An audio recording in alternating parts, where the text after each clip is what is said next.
Assalamualaikum warahmatullahi wabarakatuh. Para nabi dan rasul diutus untuk suatu umat tertentu di beberapa tempat di muka bumi ini. Tujuan dari hal ini tak lain adalah untuk menyempurnakan akidah dan moral para umatnya, menunjukkan jalan yang benar dan menyebarluaskan agama Islam. Allah Subhanahu wa taala berfirman dalam surat An-Nisa ayat 136. Wahai orang-orang yang beriman, tetaplah beriman kepada Allah dan Rasul-Nya dan kepada kitab yang Allah turunkan kepada Rasul-Nya serta kitab yang Allah turunkan sebelumnya. Barang siapa yang kafir kepada Allah, malaikat-malaikatnya, kitab-kitabnya, Rasul-Rasulnya dan hari kemudian, maka sesungguhnya orang itu telah sesat sejauh-jauhnya.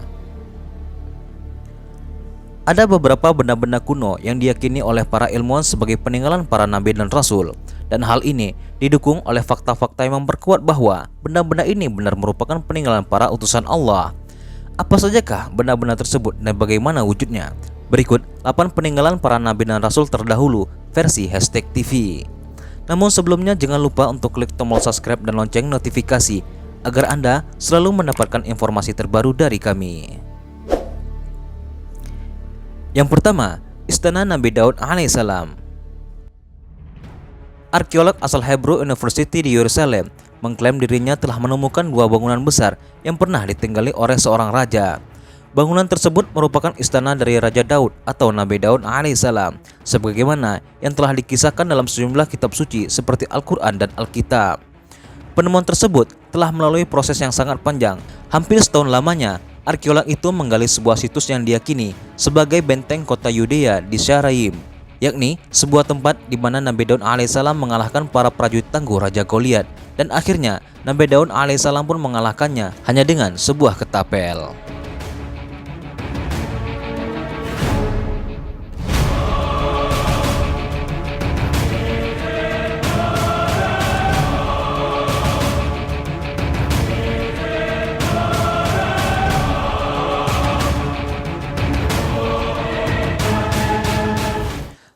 Tabut Perjanjian Nabi Musa alaihissalam.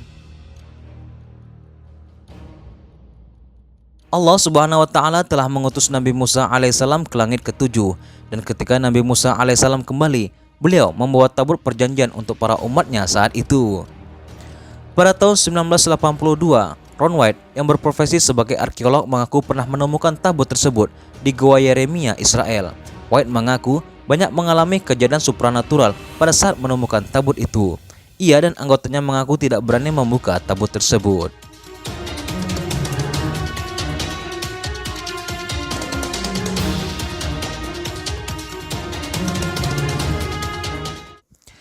Jejak tapak kaki Nabi Adam alaihissalam di Sri Lanka. Nabi Adam adalah nabi yang pertama diturunkan ke muka bumi. Ada banyak sekali ilmuwan yang meyakini bahwa nabi yang pertama ini diturunkan di Sri Lanka. Hal ini dengan adanya bukti peninggalan telapak kaki berukuran besar yang ada di Gunung Sripada yang disebut dengan Adam Peak. Bukan hanya di Sri Lanka saja, di bagian Afrika Selatan juga ditemukan telapak kaki manusia yang panjangnya 4 feet. Menurut para ahli, jejak kaki ini sudah berumur 251 juta tahun yang lalu, atau lebih tepatnya pada era Mesozoikum. Bukan hanya tapak kaki, kisah pertemuan Nabi Adam alaihissalam dan Hawa juga tertinggal di Bukit Jabal Rahmah. Konon, katanya kalau saat berada di bukit ini, permintaan tentang jodoh akan lebih cepat dikabulkan. Reruntuhan bekas jejak Nabi Lut alaihissalam dan umatnya. Cerita tentang kaum Nabi Lut, bangsa Sodom, yang terkenal dengan moral yang bobrok, suka mencuri, serta berhubungan dengan sesama jenis, sudah jelas termaktub dalam Al-Quran. Karena sederet maksiat itulah negeri Sodom dijungkir balikan dan dibinasakan. Hingga sekarang, kawasan yang katanya ada di Yordania ini menjadi bukti jejak sejarah. Reruntuhan yang disebut sebagai Bab Edra tampak sekali seperti kota yang porak-poranda. Fakta tersebut diyakini ilmuwan adalah negeri yang dihancurkan. Selain itu, menurut Warner Keller, Laut Mati atau Danau Lut terletak di puncak suatu kawasan seismik aktif, di mana bagian dangkalnya dihasilkan karena gempa bumi yang dahsyat melanda kota Sodom dan Gomora. Begitulah kaum Sodom ini dibinasakan sampai ke akar-akarnya.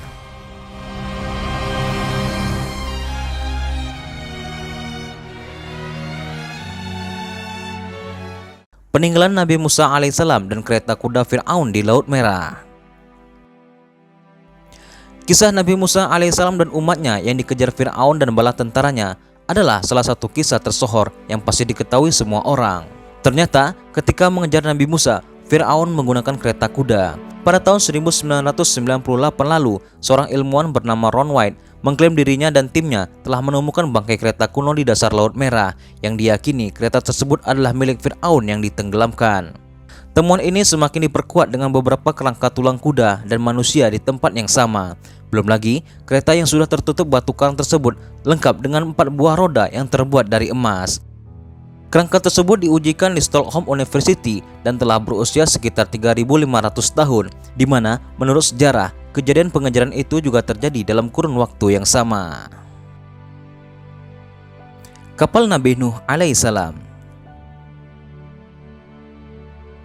Kelompok peneliti dari Cina yang tergabung dalam Noah Arks Militaris International mengumumkan pada April 2010 bahwa mereka telah menemukan sisa-sisa perahu Nabi Nuh alaihissalam yang berada di ketinggian 4.000 meter di Gunung Agri atau Gunung Ararat di Turki bagian timur. Para peneliti ini pun berhasil masuk ke dalam perahu tersebut dan mengambil foto beberapa spesimen. Setelah diteliti, spesimen yang mereka ambil berusia 4.800 tahun dan hal itu cocok dengan apa yang digambarkan dalam sejarah. Para peneliti yang berjumlah 15 orang ini juga memamerkan sejumlah fosil kapal yang diduga berasal dari kapal Nabi Nuh alaihissalam seperti tambang, paku, dan pecahan kayu.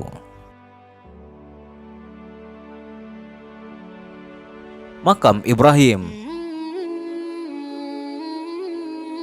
Bagi umat muslim, makam Ibrahim menjadi salah satu peninggalan zaman Nabi yang begitu dihormati.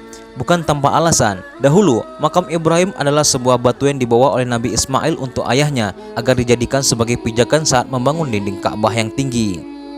Batu yang dipijak oleh Nabi Ibrahim tersebut atas izin Allah lama-kelamaan berubah menjadi lunak sehingga telapak kaki Nabi Ibrahim tercetak di atasnya. Sebenarnya tidak ada yang tahu pasti berapa besar ukuran telapak kaki Nabi Ibrahim. Namun, telapak kaki yang tercetak di atas makam Ibrahim berukuran sedalam 10 cm dengan panjang 27 cm dan lebar 14 cm. Peninggalan Nabi Muhammad SAW. Begitu banyak benda-benda peninggalan Rasulullah SAW yang dapat kita temui di salah satu museum di Turki yang bernama Museum Topkapi. Di sana terdapat benda-benda yang sering dipakai oleh baginda Rasulullah SAW seperti jubah, sendal, turban, cawan, hingga pedang yang sering digunakan oleh baginda Nabi Muhammad SAW semasa beliau masih hidup dan masih bisa kita lihat hingga saat ini.